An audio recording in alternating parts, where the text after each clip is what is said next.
But ultimately, I wish I would have contacted you sooner because once the process started, it just went so fast. Welcome to the show, homies. For 9 years, Christina rented. And when she made the jump from the Big Apple back to the suburbs, she didn't think that she was ready to buy. Oh boy, was she wrong. After getting her unicorn team, she closed on a home in just 3 months. So we're going to hear straight from her, not just about preparing to buy a home, but a whole bunch of other topics. And I think you're going to get some great information out of this. She's going to talk about things like buying a fixer-upper home, seeing if that's right for you. Also, finding a home when you want to run a business out of that same home. She also talks about buying a home with a partner when one of you is a 1099 salary person. We get into avoiding bidding wars, inspection tips, the appraisal negotiations, and preparing for the thickness of documents that is that little mini mountain that you get when it comes to closing time. Yeah, it's a lot.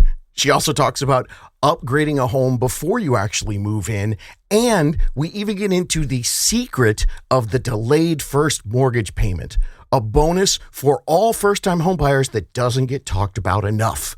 Let's hear the story. How to Buy a Home educates, protects, and connects first-time homebuyers to qualified vetted realtors in their area. Whether you're looking for DIY information or step-by-step guidance, How to Buy a Home is the #1 resource for first-time homebuyers. Well, hello, everybody. Super excited today. Got another homie here. This is Christina, who's taking time out of her day in her new home to talk to me about the process so you guys can learn some tips. Christina, we'll start right away. Buying a home is a different experience for everyone. What was your biggest takeaway, your biggest surprise, your biggest moment that you want to share with all the people listening? I would say, honestly, the most helpful thing was doing research on your own, trying to find kind of what you want. But ultimately, I wish I would have contacted you sooner because once the process started, it just went so fast. It took me years of looking on my own. And then when I was serious, I was like, all right, I need help. I didn't have a single realtor. So I think the biggest tip is contacting you, getting hooked up with the unicorn realtor, because that really sped it up. It's 6 years in now. I think I should change the podcast to how to plan to buy a home. Mm-hmm. I think that's where a lot of you guys get just tremendous benefits. Okay, talk to us about that. You said it was for years. How long have you been a renter, and when did you start thinking about, maybe someday I'm going to buy? So I lived in New York City and worked in design, and it was fun being away, but I always knew I would be coming back to Ohio and Cleveland area with my family. Where did you live in New York? I lived in New York for 11 months. Oh, yeah. I lived in Brooklyn for 6 years and worked in Manhattan. And it was great. I love New York, but I knew I didn't want to settle down there. So, but when I moved home, my mom was like, you should buy a house. That was one of her first things that she said. And I was like, oh, I don't know. And I didn't even know where I was going to live or anything. Thought I was going to be on a completely different side of town. Ended up in a really awesome situation where I had a tailor shop. So I was in the front, a building. It was a 4-unit building. So I was in the front as a storefront, and I lived in the apartment behind the shop. So it was an awesome work from home situation. So I rented there for it was close to 9 years. So it took me, I would say 5 of those years, I was looking for a house. Maybe not super seriously, but after I realized how much money I was spending in rent every month, Yep. And it wasn't, I wouldn't say it was a waste because, it was a great place to build my clientele. And we loved living we were in Little Italy in Cleveland, which is an awesome area Wow. to live. So it reminded me of Brooklyn a little, still in the neighborhood.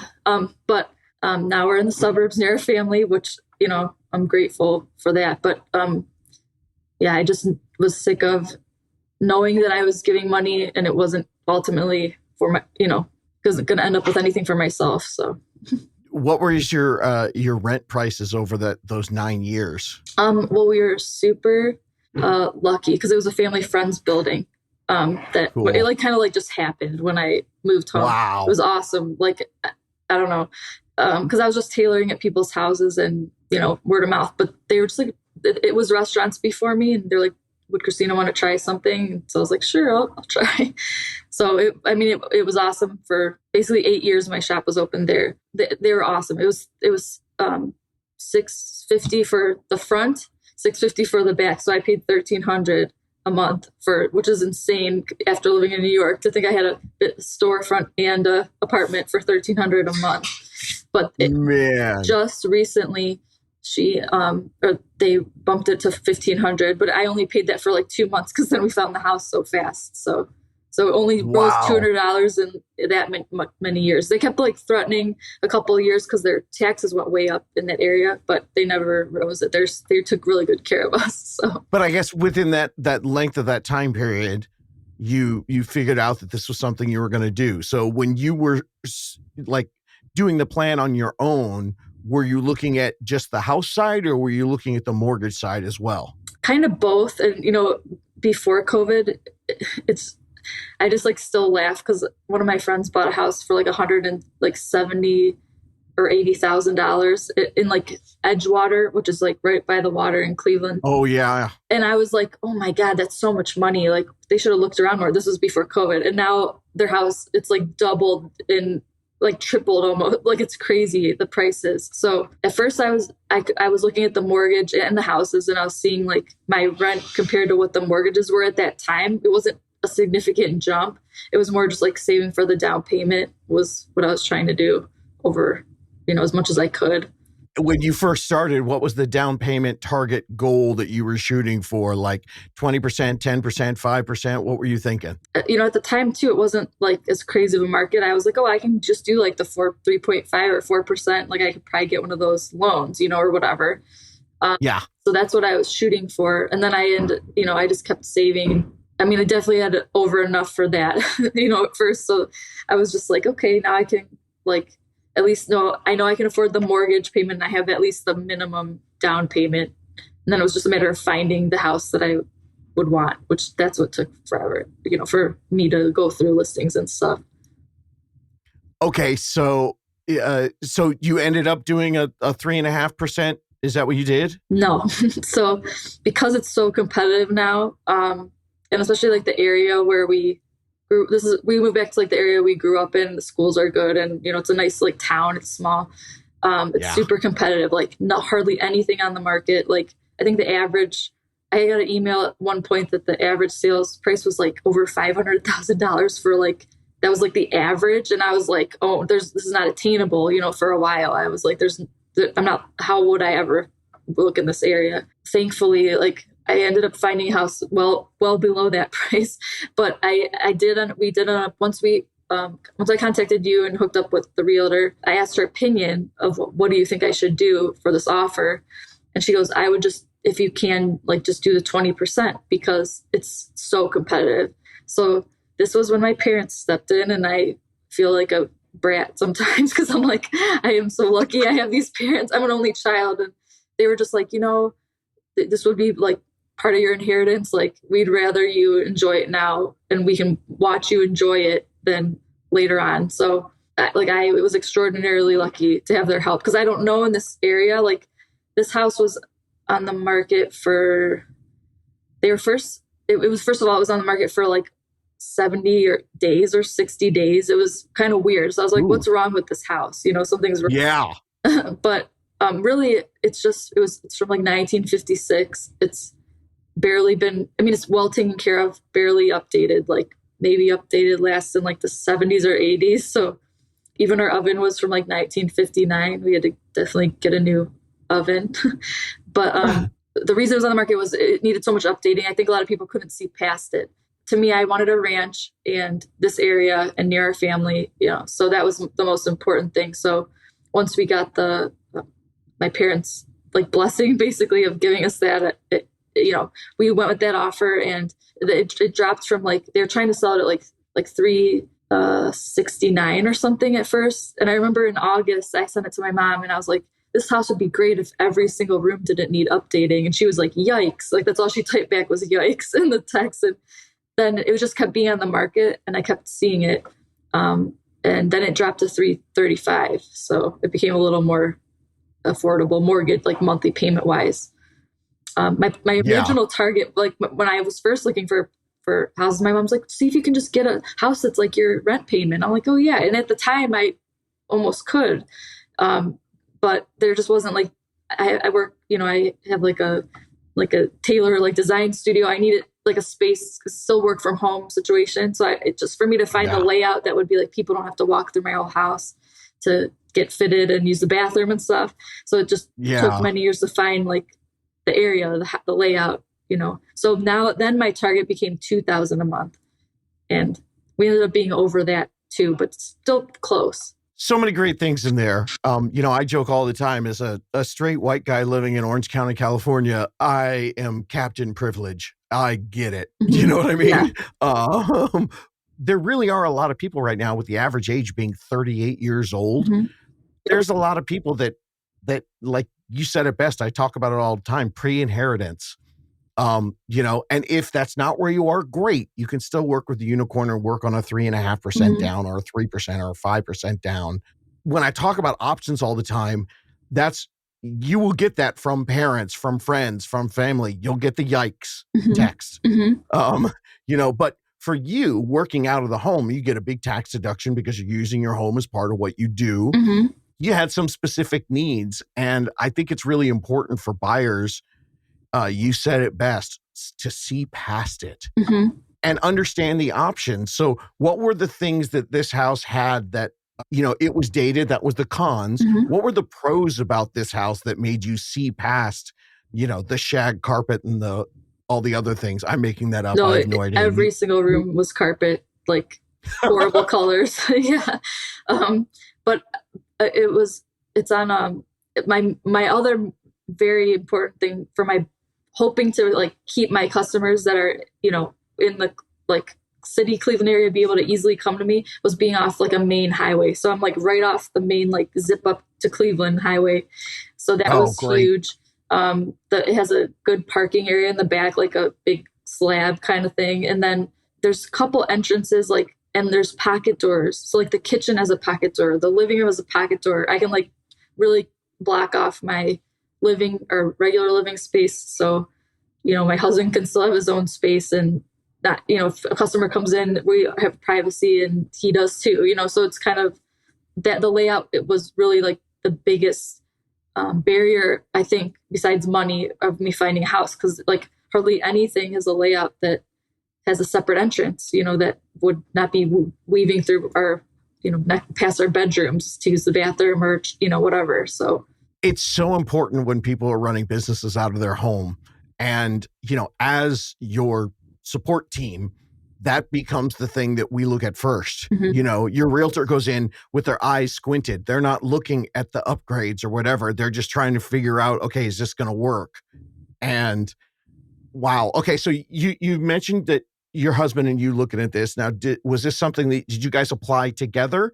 Because is your business like all self-employed 1099?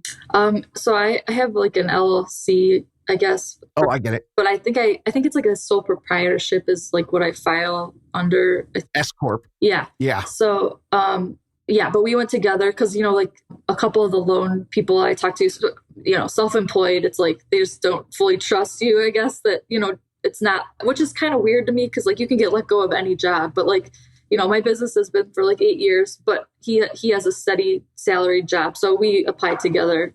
So great. Both of our powers combined got it approved. So it was nice. Because at first I was like, I don't know if I would need like a co-signer or our parents to do that, but we didn't. We ended up, because we both had good credit, took years to build it, but that really helped us too. Well, and that's an important factor. You talked right at the top of the show that, you wish that you talked to someone sooner.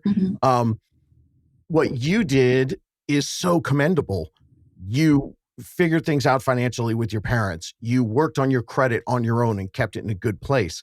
That's the thing I'm trying to tell everybody. It's like, hey, if you find the right team, you don't have to do that all alone. You can do it with them. Yeah. Now, you did it on your own, so you were pretty prepped. I mean, this went quick. We talked in end of August, September, and you were closed on the home November 22nd. Yeah. So that talk about that whirlwind. What was the competition like that your unicorn said, "Hey, we're going to have to go 20%." Did you miss out on other homes, or were you just seeing that everywhere you were going, or just trust them and follow what they said? Like I would say it was funny because I feel like over the years of like going to see houses, I was using like, the apps or, like Yeah. Redfin Zillow, just like getting tours. It took me like to the point where I didn't even, when it was getting to the point where I was more serious, I didn't even have to go see a lot of houses because I just had seen so many that I was like, nope, nope, nope, nope, nope. And then finally, when I saw this one, I was nervous about bidding wars because, I'd heard like nightmares with the low inventory. And like I really didn't want to get into a bidding war. So I'd say one of my big tips is don't go for the flipped house, go for the one that probably needs some help because that's why besides the being able to put a good offer, I think it being on the market for so long was how we got it. There was only one other bid at the time. And I think when they had put it up for so high and everyone's seeing how much work it needed, there wasn't a ton of interest, like, when they had put it up whatever month.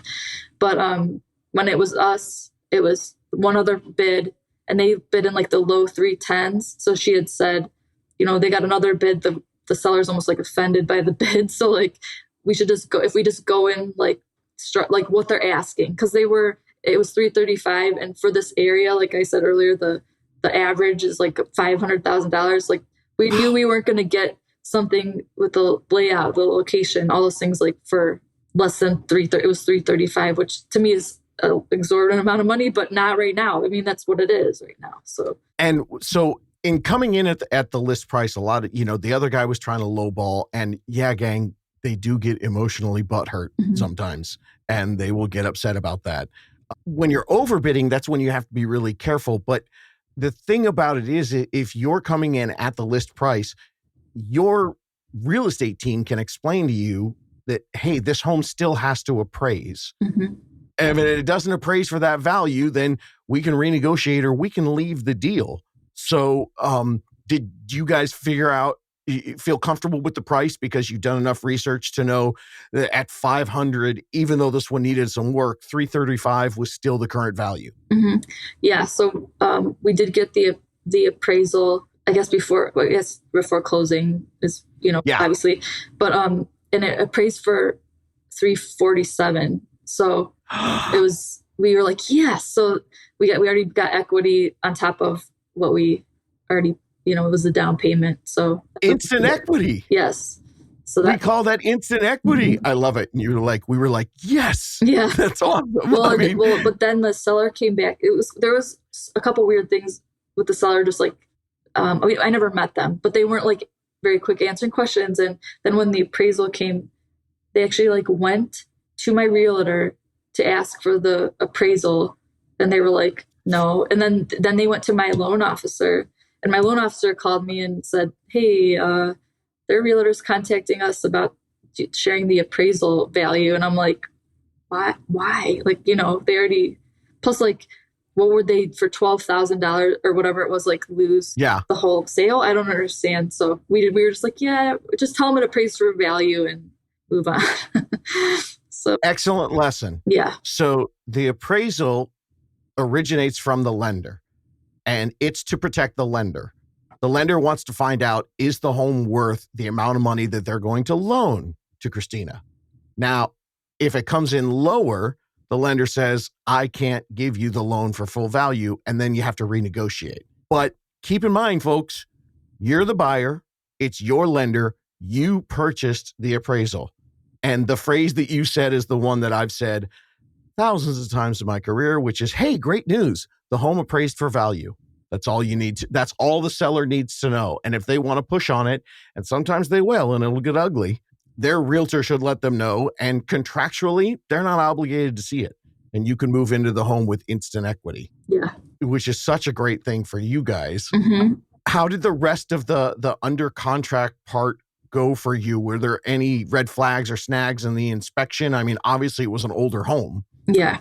The seller had an inspection done, and it was kind of an interesting situation because both realtors worked for the same company, like my realtor and theirs. So they were willing to share that, their inspection with us. So we reviewed that. Like I had my dad look at it. He's very handy. And there weren't anything that my dad was like, that we couldn't fix. Like it wasn't super red flags. The one thing I was concerned was there was a little like water in the basement. Like you can tell the basement, it's a huge basement, like finished, but there with wood paneling and old like asbestos tile. Like those are the things that need to be fixed. But that you could see the water damage line. And I was like, because I grew up with a basement that flooded like when it rained hard, and my dad in the basement, like trying to figure out what's going on. I like didn't want that for her whole life.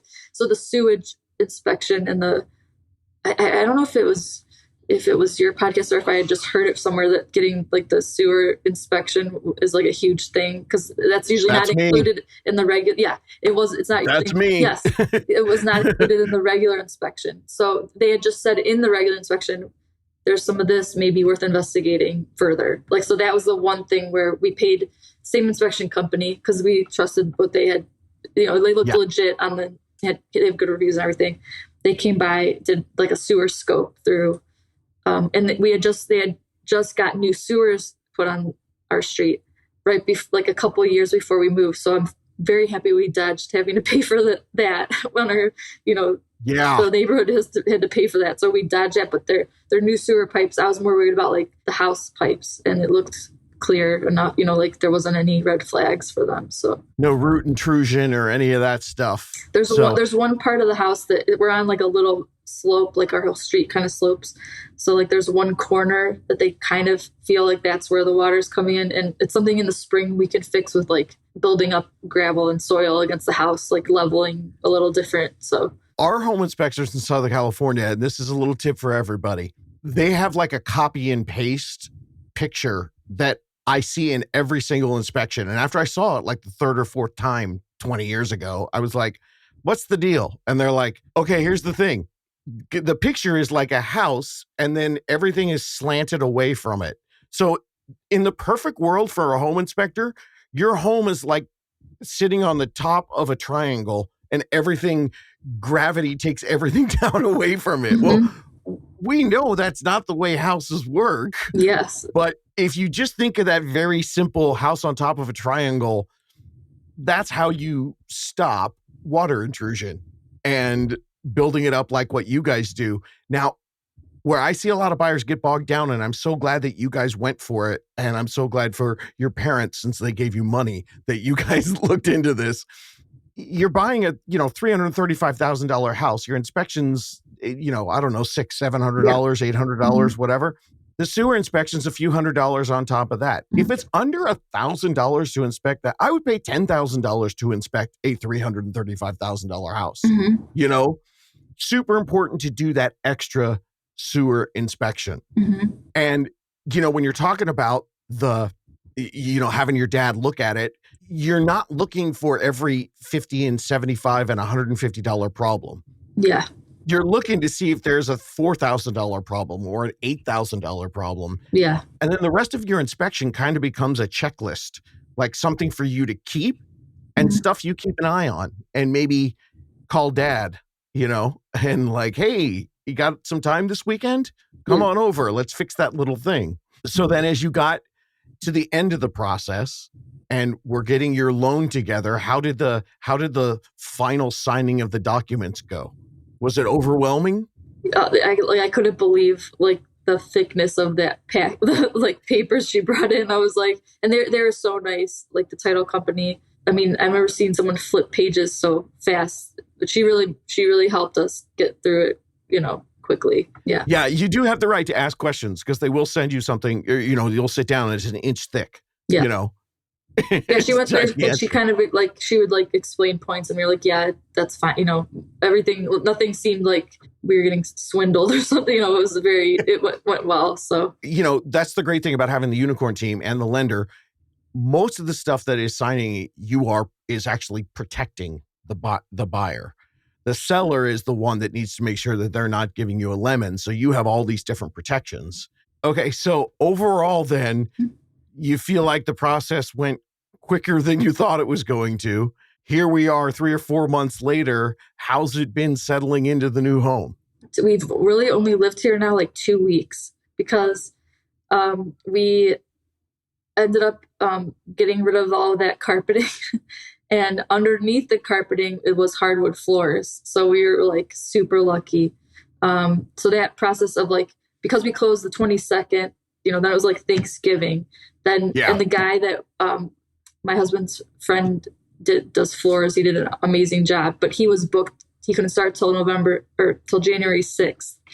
So that kind of like slowed down like when we could move, because then there was like weeks the floor had to like rest without furniture on it, and so we really ended up moving. That's why like I pushed this back one time because I wanted to Yeah. do it in the new home, and we didn't end up getting moved till the 30th, January 30th. So Okay, I'm curious. Did you know about the hardwood floors before you closed on the home? Had you pulled back the carpet? we knew it was funny. I like it was kind of cute. I thought I don't know if they did it because for just future selling to prove there was hardwood underneath. But I think when the house was built, it was wood floors. They were beautiful. But then probably over the years, they got worn down. So the first owner put like some tan carpeting down. Then I think these last owners were like, oh, cool, hardwood, ripped it up, saw how damaged the floors were, didn't want to refinish them. So put their own, but they installed it themselves. So they included photos of them like stapling down.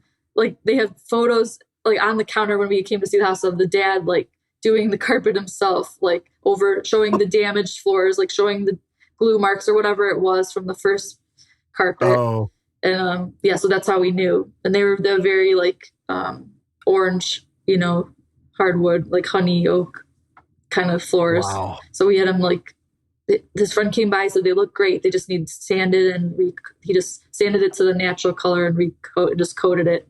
It's crazy because here in Southern California, we had a lot of suburban tracts that were built. Like yours was built 56. Mm-hmm. It was a nationwide. It was the beginning of the suburbs, the post World War II.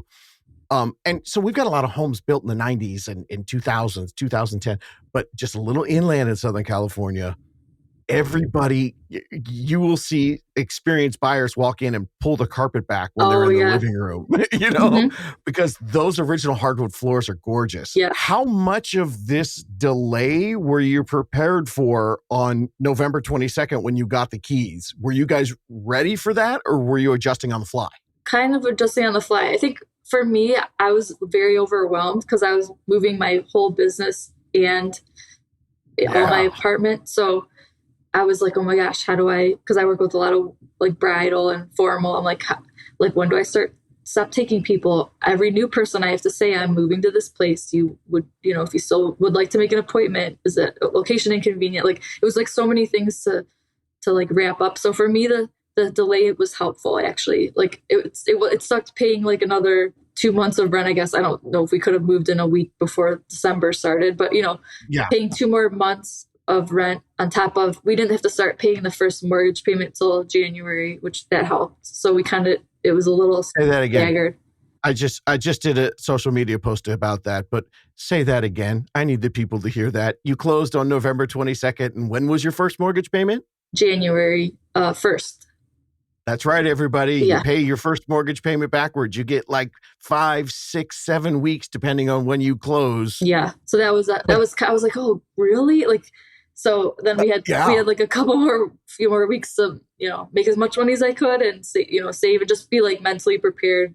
I think it was hard at first. We were anxious to move over here, especially because my husband's work's like 5 minutes now from here. So it's just like, he could not wait to get here. But I think like doing the floors before we moved in, because that was something everyone says once you move in, like you're not going to, even though we did rip the carpet and all the wallpaper and stuff ourselves and paint ourselves, they're like the floors is something that if you don't do it now, you'll just put rugs down, you'll never do it, or it's hard to do once all the furniture's in. So to us, like that delay was worth it. And we were very lucky again, because the floors getting refinished was a gift from my in-laws. So we just were like super lucky, with that too. And this is why people, when they email me a quick question, they're like, people will email me a Zillow listing and go, hey, see this?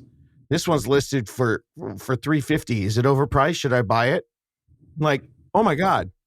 There is absolutely no way I can answer that because we have talked about 1,000 things. Something that is never to be understood on Google is what you talked about. Yeah, you had to pay, what may have turned out to be 1 month's extra rent, even though it was 2.5 months of time that you were in there, or that you owned the home.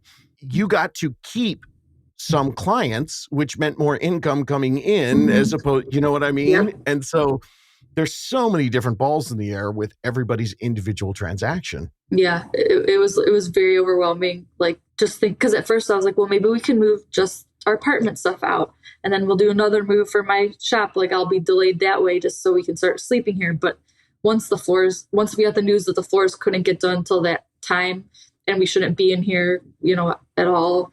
So that, we just kind of had to accept it, and it did. I think it worked out like perfectly, for the timing. So 2 weeks in your new home.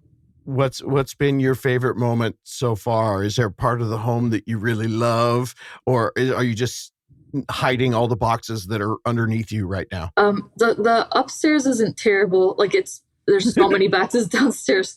I have like my shop set up. Like, I'm in it right now. I got this. I love like my wallpaper. We put up. My uncle helped me install one day. But I love like sitting in this room. I have like a pretty yard, big picture window look out.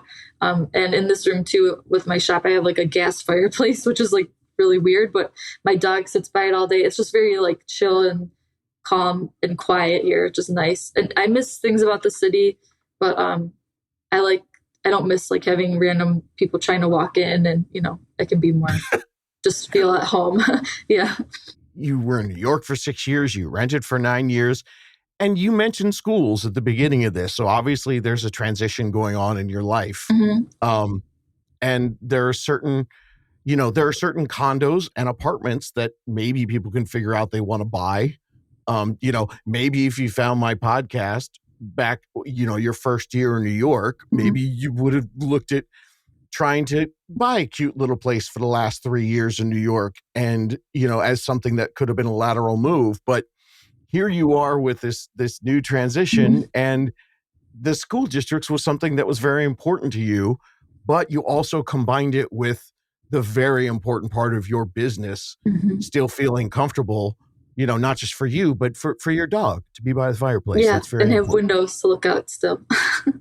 Isn't it nice? Yes. I know. I should put my camera around here because I have to soundproof this room. I'm in a black hole. Yeah. So I love windows when you work. It's such a great thing. Yeah, because I could, like, in my shop, I had like one of those like folding screens across like my work area, so people couldn't see me. Because then, if they would look at me, I had to let in like a random person, and I'm always like by appointment, so I was like frazzled. So this is nice when I can have windows I can like. I know no one's gonna just like make eye contact with me out of. I can look at deer running around. So. Oh, that's fantastic. Well, this is, we have so many different stories that come in the interviews, and, understanding the process and all the little details that you went through. And then, realizing, hey, there's a reason every Thanksgiving I do the episode where talk to your parents, because maybe they want to help you early. It's such a wonderful experience. Thank you so much. I'm so happy for you. Yeah. Thank you. I really appreciated like everything I could learn on the podcast, because I would just put it on while I was working by myself and try to absorb as much as I could, terminology and stuff. So it really helped prep me. So it's been interesting. I have a lot of people, here I am busting my butt going through all the current market updates and getting and then people will reach out to me and say, oh my God, those terms and definitions episodes were the best because I didn't understand all the words. Yeah. And I forget it's another language for people, Yes, it really is. Well, thank you so much. I appreciate the time. And I got to say, for those of you watching on the video, I love what you did to the walls. Great choice. Oh, yeah. Thank you. Thanks, Christina. Yeah. All right. Thank you. Bye. And the hits just keep on coming. We have so many of these interviews. I mean, actual, real success stories here at How to Buy a Home. Take a look at the library. There's a million of them. And my homies, that's because There's no BS here. Just one cringy man and his dream of making first-time home buying simple and clear. No sales pitch, no gimmicks, just a tangible process that you can use so you can be the hero of your own story, like all these people that got interviewed on the show. Help us grow this empowering revolution by sharing the podcast right now to all of your renter friends. You could share it. Totally easy. It's right there on your phone. A little box with the arrow. Just share it. And then be sure to check out the How to Buy a Home YouTube channel for even more tips. And if you're ready, and I don't mean ready to buy a house next week, I mean ready just to start a plan with clear vision and actual action steps, well, go to howtobuyahome.com and get your journey started. And you know, just like Christina found out, you might be much closer than you think. And you can avoid all the regret that she was talking about of looking back at how cheap you could have purchased if you just had a professional talk with you about your plan early. Someone who not only knows everything that you can do and understands all your options, but someone with your best interests at heart. Go to howtobuyahome.com and click Ask David or Get Me a Unicorn, and you can start your journey. Gang, How to Buy a Homies, this is no gimmick. It's just 6 years of this how to buy a home thing, helping first-time home buyers just like you to find that big aha moment that Christina was talking about. Because I've seen this tens of thousands of times, and I believe you can do this. Looking for more DIY education or your own personal step-by-step guidance through the home buying journey? Since 2019, How to Buy a Home has been the #1 resource for first-time home buyers. So visit howtobuyahome.com to get started.